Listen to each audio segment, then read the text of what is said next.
SaaS, subscriptions and services, have a terminal diagnosis in Web3.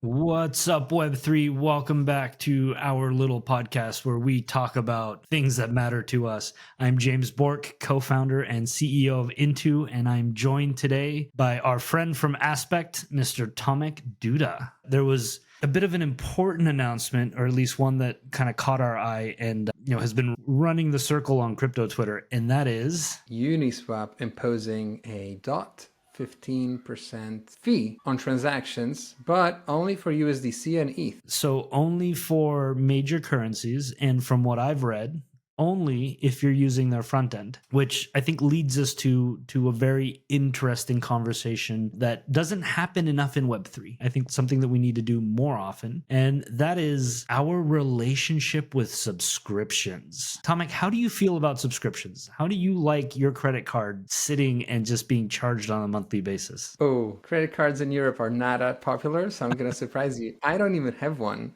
Oh, but no? I do prefer to pay for things knowing that I'm getting quality out of it instead of having something free and not knowing exactly why is it free, because if I'm not paying, somebody else is, and there's got to be a hook to it that I'm not 100% sure I'm comfortable with. Okay, so do you not Netflix? I do, but I'm using my friend's account.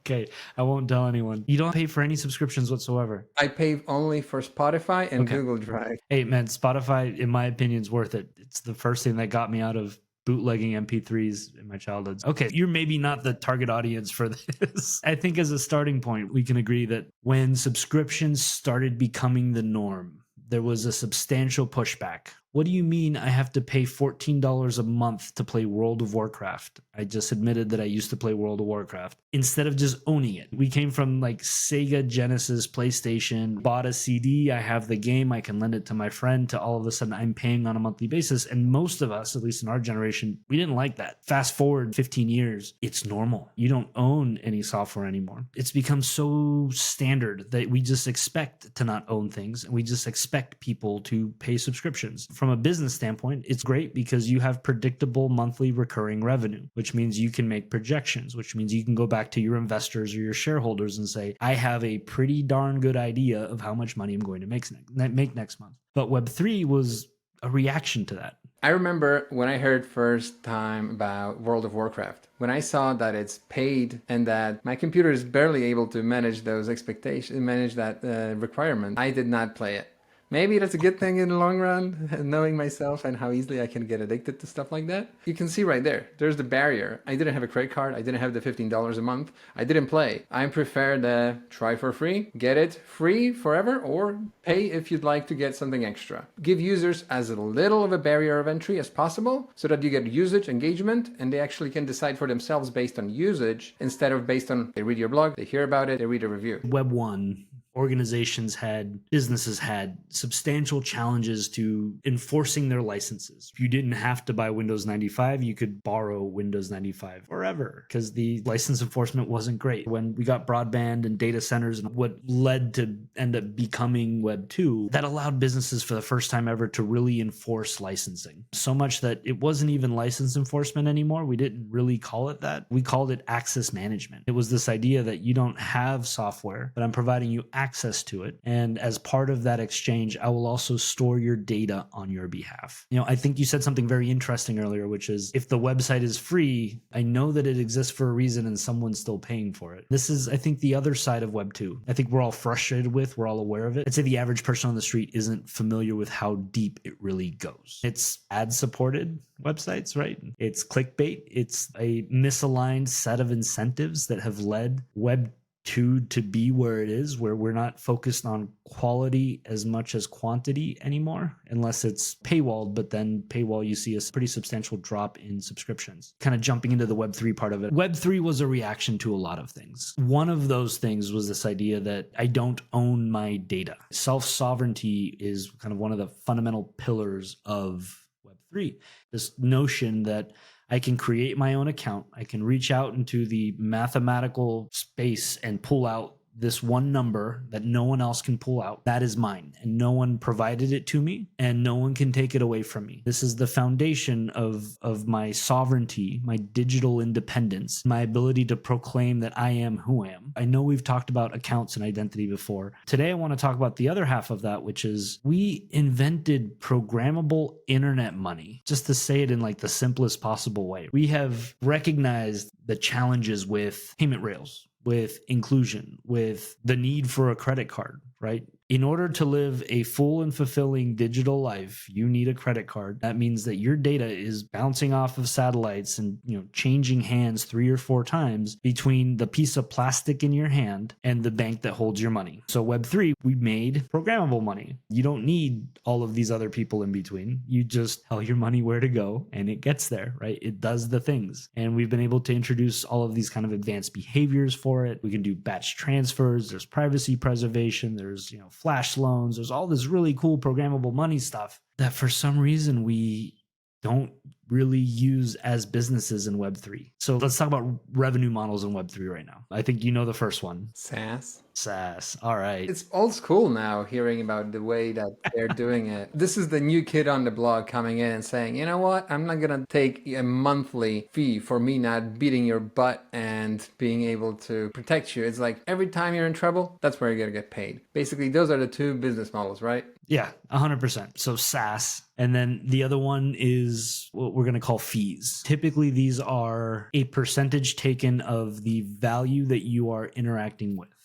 So this is kind of like where Uniswap comes in. The reason that SaaS worked in Web 2 was because I could turn you off, right? If you don't pay me, you don't listen to Spotify anymore, your playlists go away and you're a sad Tomek. Yeah, been there, done that. The second thing with SaaS is that typically the reason that you charge a subscription is because you need to be able to predict how much infrastructure you need to have available to support your user experience. How much space am I storing on AWS? How much bandwidth do I need to stream music? What are the actual internet resources that are required for me to sell my product? What are my costs of goods and services? What is my overhead? Web3 is very unique in the fact that, one, you can't turn it off. I think you as a consumer, right, you still have the ability to stop paying. Screw it. Let's pose this as a question. Tomek, would you prefer to do a monthly subscription, or would you prefer microtransactions based on your actual usage of a product?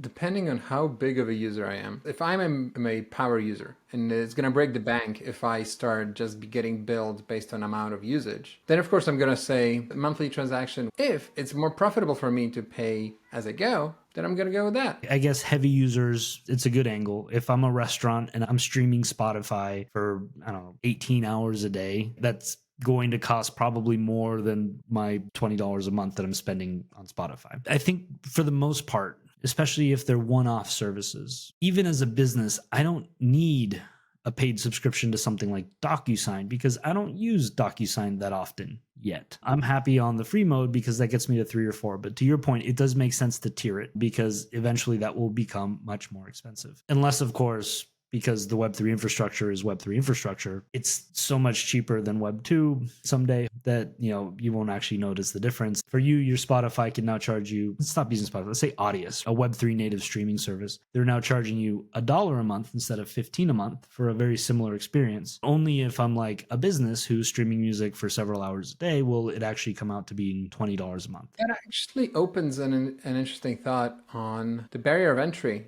Because you either pay $30 a month and you don't know how much you're going to be using this product. Or you can pay $1 each time you use it twice a month, you're only going to pay $2. So that's also an interesting different pricing system that might be applied. That's going to be much more user-friendly, depending, of course, on the usage. But for the power users, there might still be the availability of, I'm going to actually pay once a month and get a whole lot of more credits to be able to use throughout the month because I know I'm going to be needing those. I think one of the reasons that programmable internet money is so exciting is because it is more efficient and it is less expensive than credit card rails, especially with smaller amounts. And faster. Had a payroll late 2 weeks. People started asking me, Tomek, what's going on? What's wrong? And I'm just saying, you know what?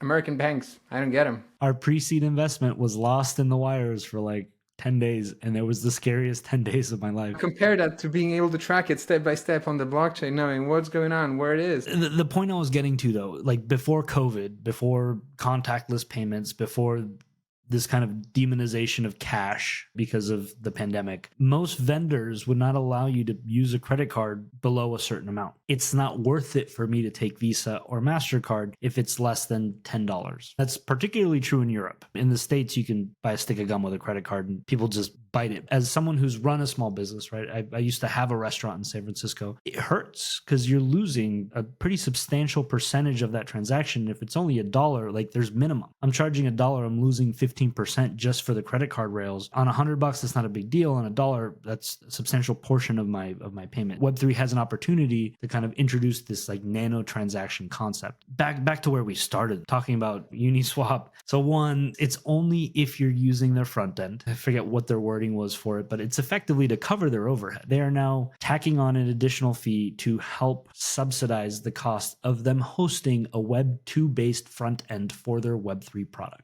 I actually have a quote. Hayden Adams, the man behind Uniswap, says this fee is their ticket to sustainable operations and R&D. There you go. That leads me to a question that I have for you. If you had to play devil's advocate, would you say this is a masterstroke or a misstep for DEX platforms aiming to stay on top? As co-founder and CEO of Intu, I'm happy that someone else is taking this bullet. As a Web3 user? As a Web3 user who's accustomed to receiving things for free in Web 2, it might sting a little bit. You heard it here first. Internally, we've been throwing around two kind of phrases for it. I will gladly proclaim from the mountaintops that SaaS, subscriptions and services, have a terminal diagnosis in Web3. SaaS has a sell-by date. It is fundamentally contrary to what makes Web3 Web3. Eventually, it will have to go away. A lot of businesses in Web3 right now are so concerned with subscriptions because that's what people are kind of accustomed to, that they're refusing to innovate using programmable internet money. I believe this is going to go away. Hats off to Uniswap and for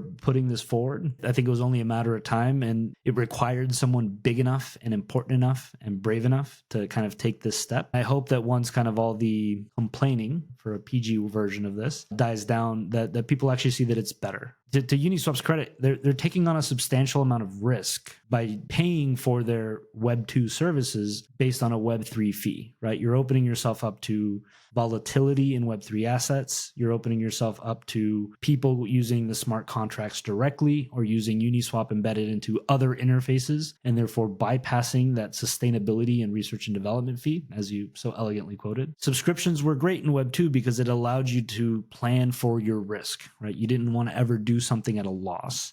And by Uniswap pushing towards Web3 native value capture, they're taking the first step in really kind of pushing this forward. Obviously, on-demand hosting and cloud-based services has made this a lot easier. You can scale more efficiently now. It's not like these stepped tiers that we're used to seeing 10 years ago. It'll be good. And I hope that we see more of it, because that will allow us to program incentives. That'll allow us to program usage. That'll allow us to not require a credit card for things. I still can't believe you don't have a credit card. That's crazy. I have it easy here. I think most people our age or younger, like people have built entire businesses on canceling subscriptions for you because you forget, and all of a sudden you're spending $300-400 a month and it's just hitting your credit card and you don't notice it, even if you don't use those services anymore. There are businesses out there that is their bread and butter. That is their unique selling proposition. I will save you $200 a month because you forgot about something you signed up for and have it turned it off. That's the exact reason I didn't want one. I didn't want this kind of control being taken away from me.